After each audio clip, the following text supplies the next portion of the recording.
I'm Harmony. Welcome to Wellness Wednesday. Today I am going to answer two questions about the practice of Ashtanga yoga.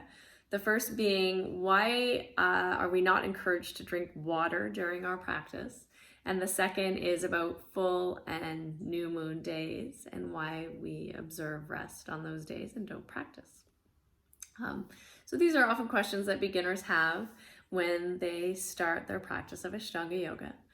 And typically we don't encourage drinking water because the practice is supposed to progress into a bit of a moving meditation where the flow of the breath and the movement become unity. They become like one thing. And so the body is expressing the breath, and the breath is helping our minds to move more inward, more internally, so we're not being distracted and focused externally.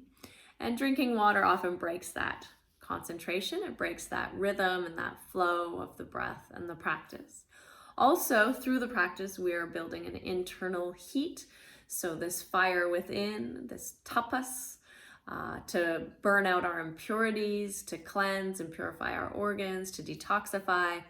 And we want the heat to be there. We want that to come up. We want the tissues to release the water and also the toxins with the water. And so when we drink and hydrate during our practice, this lessens that effect. So we tend to dampen that fire, and the purification of process that's going on while we're practicing becomes less effective. And so rather than our cells starting to eliminate the water, they're now in a process of absorbing the water. So we want this process of elimination to happen during the practice.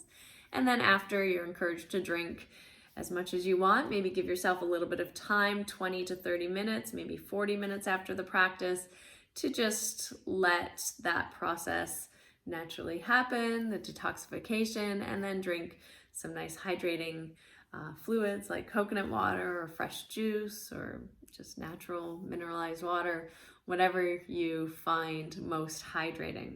And of course, drink throughout the day.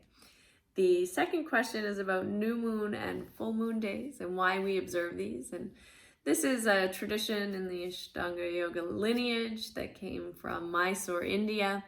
And it's typically around observing the patterns of nature, the cycles of the stars and the moon and the sky, and also the astrological influences of these celestial bodies on our minds and on our energy. And so the full moon is said to have more uprooting energy, a very energetic energy, a little unpredictable maybe, a little erratic. And so it might be a time where we're more prone to injury. And the new moon is more of a grounding energy,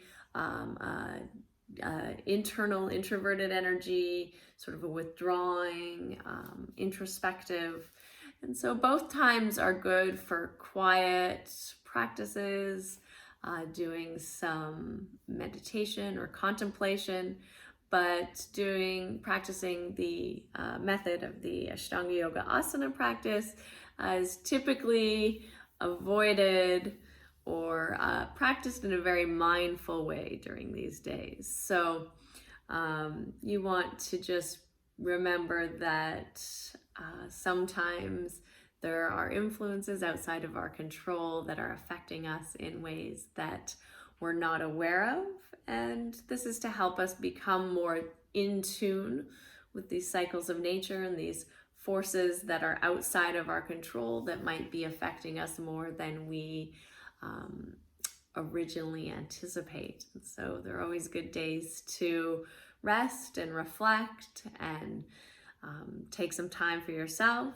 And also, if you're practicing practice that's 6 days a week, it's nice to have a couple of extra days to relax and let go. Practice vairagya, or the releasing and the non-attachment to even the practice itself. So those are the reasons why we observe the full and new moon days, and also why it's not recommended to drink during the time of our practice.